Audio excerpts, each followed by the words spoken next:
tour in Middle America, Georgia. Tim Foxworthy.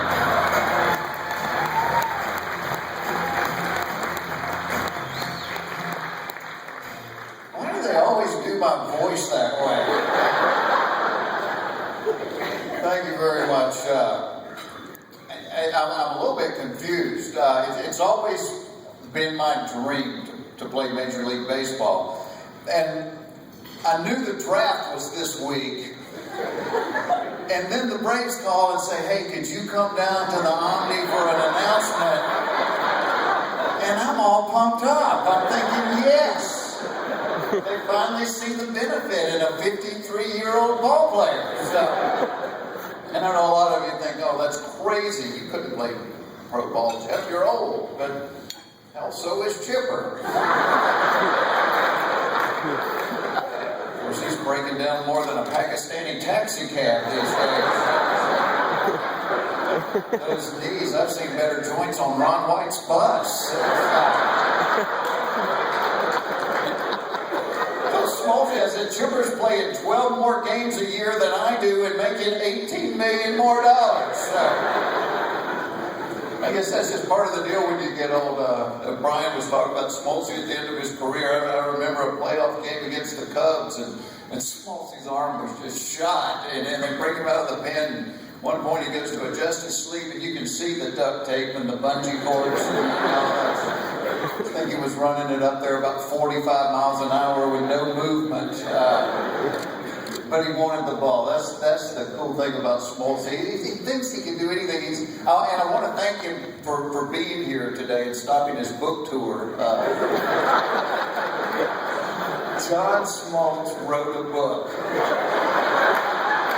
Let's check the scoreboard. Books written, 1. Books read, 0.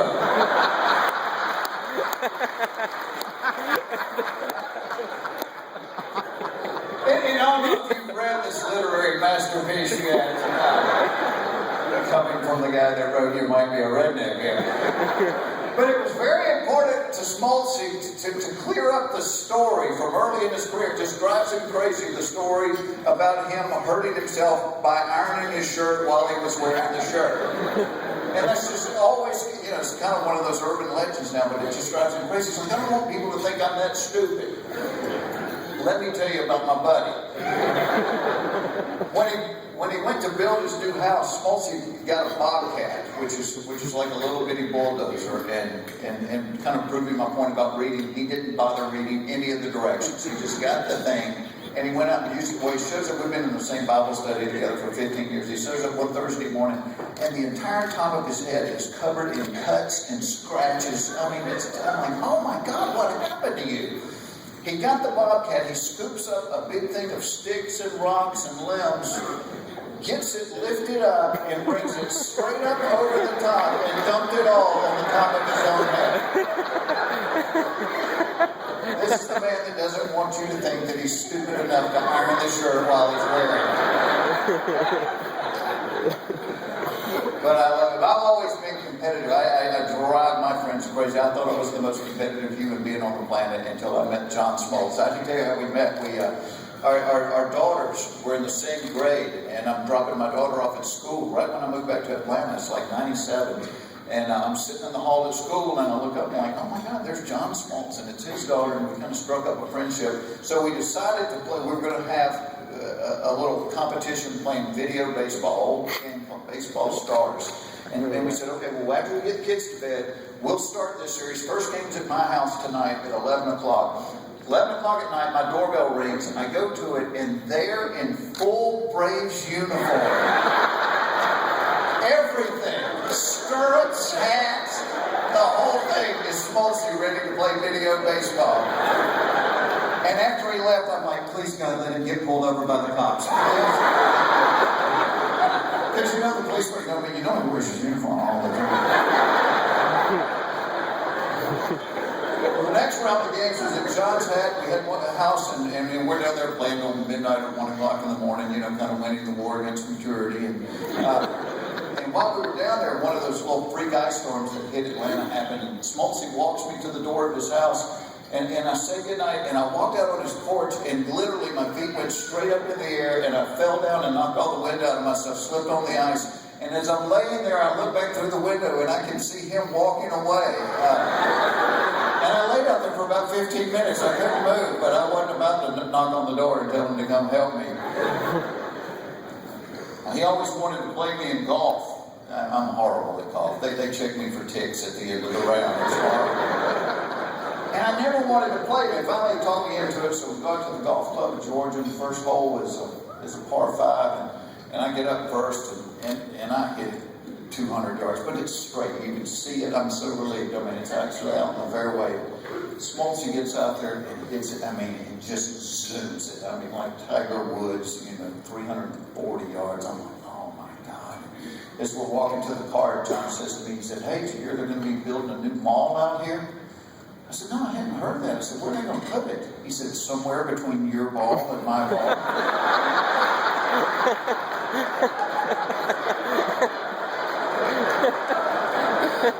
This is going to be a long day. I remember showing up at his house for a couple's Bible study one night. This is, and all these players and friends of John will tell you this, what makes you love John Smoltz is he's a little kid. I've always said when he turns 12, we're going to throw him a party. We show up for a couple's Bible study, and Smoltz comes out of the basement. He's got on a full hockey goalie uniform. I mean, the pad, the mask, the pads, everything. I'm like, what are you doing? He said, I just got this stuff today. I got a net set up in the garage. He goes, you cannot get one past me. From in Georgia, I don't even know how to hold a hockey stick. Southerners, we catch something in a net, we're eating it. I don't know. And I literally, he handed me the stick, and he had these little, plastic balls you were supposed, and I'm like, all right, I know how to hold a baseball bat, but I think in hockey they put one hand down, and I put the ball down, and the first shot, right between his legs, into the goal, and I walked away, and to this day, every time I tell him, you've never stopped one of my hockey shots. That's just how competitive we are with each other. Our Bible study, Smoltz, of course, organized a Bible Bowl. It was a touch football game. And we can't just have one. Smoltz hires a television crew to come out here and film it.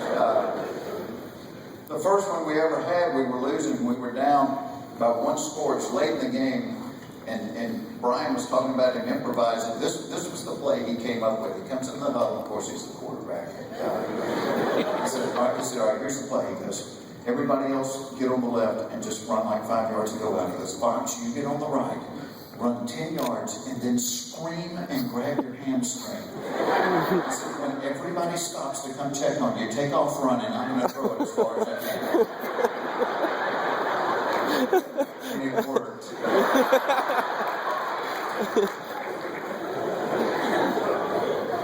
I love the competitiveness in him, because I always thought John was a great pitcher, and then he went into broadcasting, and then after seeing him in the broadcasting booth, I thought, wow, John always was a great pitcher.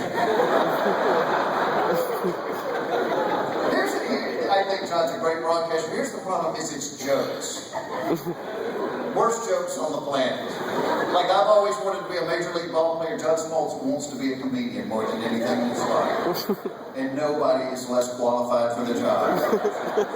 But here's what drives me crazy is when he's telling his jokes on the air, the worst ones, the ones that just lay there, he will say, yeah, Jeff Foxworthy gave me that to try out. And I'm sitting at home going, I actually went to Barnes & Noble, spent $150 on joke books, and I took them to him. I'm like, please, read some of these. Anything's got to be better than the stuff you're doing. But let me tell you about the other side of it, because, all these guys are players. I never got to play it. I just been a fan. I've been a Braves fan all my life. I can remember being a kid reading Sports Illustrated when they said that the Braves were coming from Milwaukee. I'm like, are you kidding me? We're going to get a team? Because I used to listen to the Cardinals games on KMOX on the radio. I was there the night in 1969 when the Braves clinched the division. I was sitting up in the upper deck out in the outfield in left field. Just always loved the Braves. Always loved, suffered through a lot of bad teams. Corner at third, Murphy in center. Doing everything today. If he could cook, I'd marry him. Larry McMurtry on the hill got a record of 3-17, and he's already a little over 11.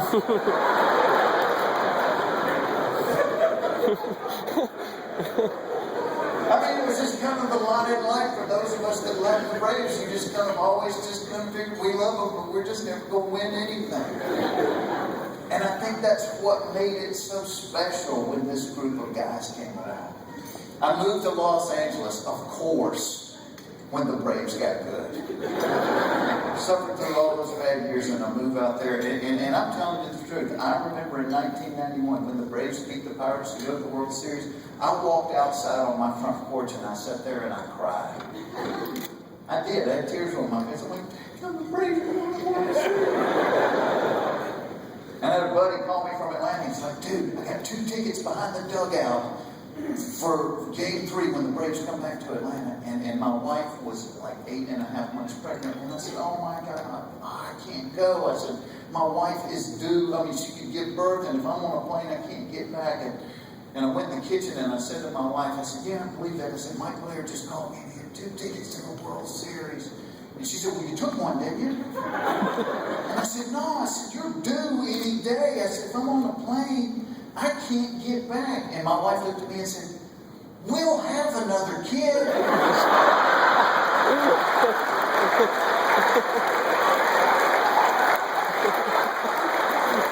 So the Braves may never go to the World Series. But they did, you know, they went year after year after year. And we were so spoiled, and I even said it at the time, and I said, but you know, looking back, nobody had a starting 3 pitching staff like we had. We had the best pitchers of all time. It's like every time one of those guys took the mound, you liked your chances. And the thing that I loved about those teams was Smoltz. He was like the heartbeat of it. He was part goofy kid and part warrior, but he always wanted the ball. He wanted the ball, and we wanted him to have the ball when it was on the line. And he'd just sit there and glare at that batter like the batter had just peed in his mother's purse. Oh, I just love the way he used to look at the hitters.